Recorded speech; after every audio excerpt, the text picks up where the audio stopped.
Ladies and gentlemen, we finally have the technology. Right now, before your very eyes, you're seeing a recluse sitting cozy with 2,856 HP at level 13.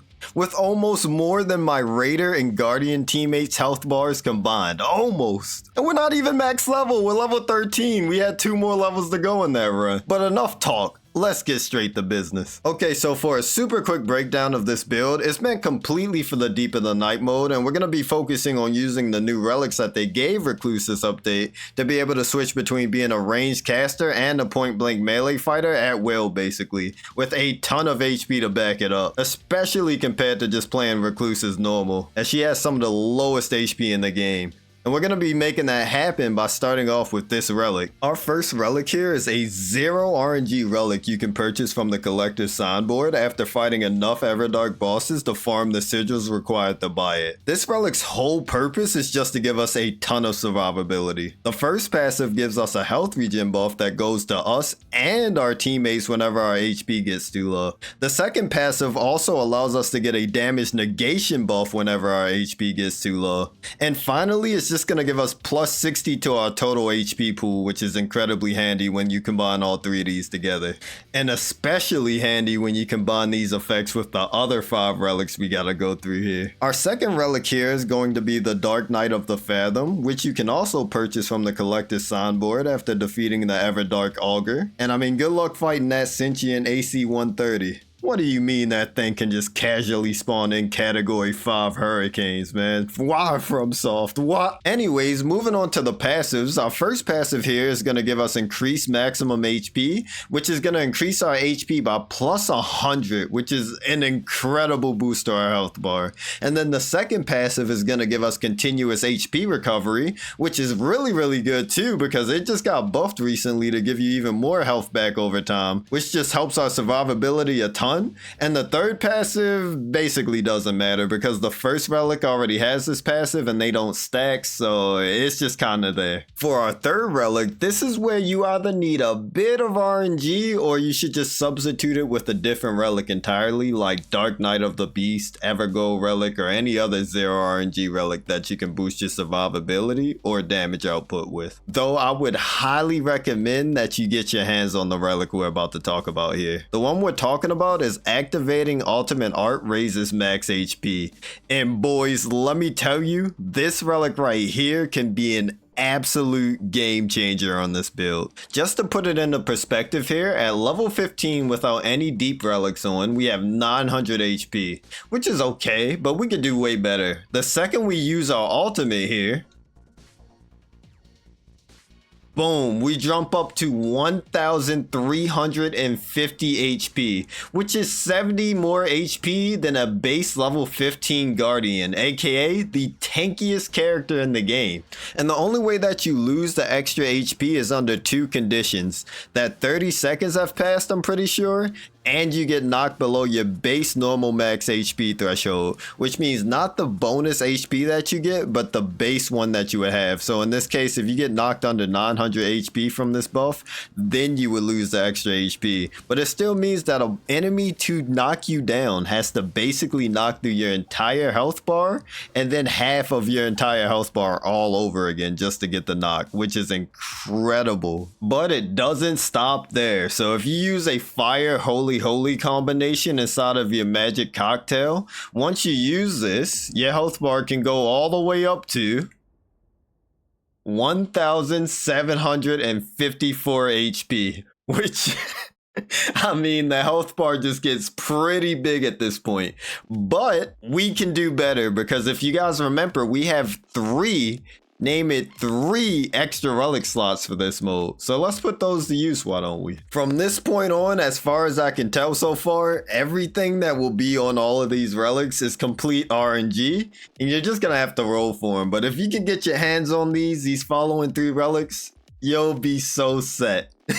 Now, starting off with our first relic here, the only passive that matters is collect affinity residues to negate affinity. And basically all this passive is saying is whichever affinity you collect off a target with your character skill, Magic Cocktail, you'll just gain a 20% damage negation from that specific affinity. If I grab the fire affinity off this target, now I have a 20% fire damage resistance buff, as you can see right here. If I hit a target with lightning damage, now I have a lightning and fire damage negation buff, which is insane. Same thing for holy here. As you can see, we get a holy damage negation buff. And of course, the same thing goes for magic damage. You get a magic damage negation buff. These affinity damage negations are going to be pretty important since basically every Night Lord in the game and a good percentage of the enemies in the game are going to be dealing some type of affinity damage. And the fact that you can just constantly make sure that you have 20% damage resistance on top of this gigantic health bar that we already have. For our second deep relic slot, it's going to be super straightforward. We just want to increase maximum HP. It's just gonna help our health pool get even bigger than it already is, and yeah, it's just exactly what we need. It's super simple, this slot. As you can see here at maximum buff, we're now gonna have 1930 HP. But guys, as you know, the word of today is more. And we have one final relic slot to use. Let's see how much of a difference it makes. The last relic we need here is improved vigor, endurance, and dexterity, but reduces intelligence and faith. This is by far the most important relic in the entire build if you want to go in and out of melee combat with dex weapons. The stat changes at level 15 are going to be vigor plus 4, endurance plus 5, dexterity plus 20, but you do lose 10 points from intelligence and 10 points from faith. So while yeah, your Recluse is going to become somewhat more smooth brain now from this relic, she gains the benefits of just having more vigor, endurance, and melee damage. You're just going to be losing out on a bit of sorcery damage and incantation damage and any weapons that do scale with intelligence and faith. But for all the extra survivability and raw stats you get out of this, I think it's pretty worth it. Of course, if you just want to be like a full-on caster with just an unreasonably gigantic health bar, you could probably drop this and go find something like improved magic damage or any of the other affinity damages or like improved incantations or improved sorceries or whatever you want. But overall, if you want that mix of just going from melee to ranged, I think this is going to be your best relic for the job. And now, ladies and gentlemen, the moment you've all been waiting for, how much max HP can you get with every single relic active? The answer to it? Boom, 2,102 HP without a single dormant power or anything else, weapon passive, etc. affecting you.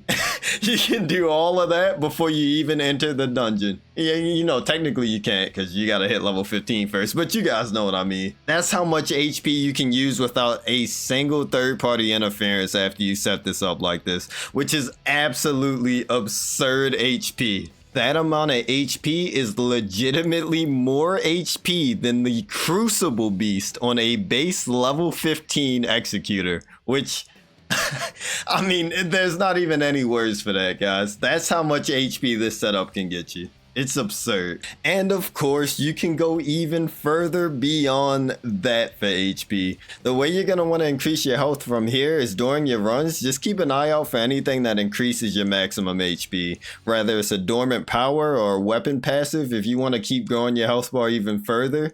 But also a good thing to keep an eye out for is anything that gives you some type of damage negation, whether it's physical or an affinity damage negation or while low HP or full HP. You want to grab those things up because a lot of HP is great, but damage negation and a lot of HP is a lot better. You want to make sure you get both of those things always. Of course, if you want to get your melee on, you can always keep an eye out for anything that gives you more physical attack power. And whichever element you end up using during your runs, or whichever affinity, I mean, just go ahead and just keep an eye out for dormant powers and weapon passives that drop that. And yeah, you can pretty much just get better damage scaling, a better attack scaling, just keeping an eye out for anything. You can pretty much play off of any element. You can do physical, you can do any affinity. You know, the dex weapons are going to allow you to do a physical damage type no matter what. And if you just find a good incantation or a good sorcery or anything, you can just use that affinity for the rest of the run. And I would recommend just using whichever affinity your boss is weakest to. For example, if you're fighting the augur, just keep an eye out for lightning affinity things, etc, etc. And if you just play off your boss's weaknesses and just play off of all the different random gear you can pick up, you should be able to easily slam through most of these dungeons since you just have so much HP. Recluse's unlimited mana pool, Recluse's freaking ultimate that regenerates your health bar and gives you an increased health bar with this build. It should be a cakewalk if you play it right, especially if you have good teammates. I mean, you guys aren't gonna have any bad randoms on your team, are you? But that is gonna do it for today's video, guys. As always, if it helped, a like and subscribe is greatly appreciated, and comment down below what wacky builds you guys have managed to make so far. I would love to know, and I like to respond to every single comment on my videos. So rather you want to tell me the build was awesome or was terrible or the worst thing you've ever seen, or you just want to tell me how your day's been, let me know in the comment section down below. I love reading all of them, and I love talking to you guys. If you made it this deep into the video, thank you so very much, and I hope you all have a great and amazing day. Peace and bye bye.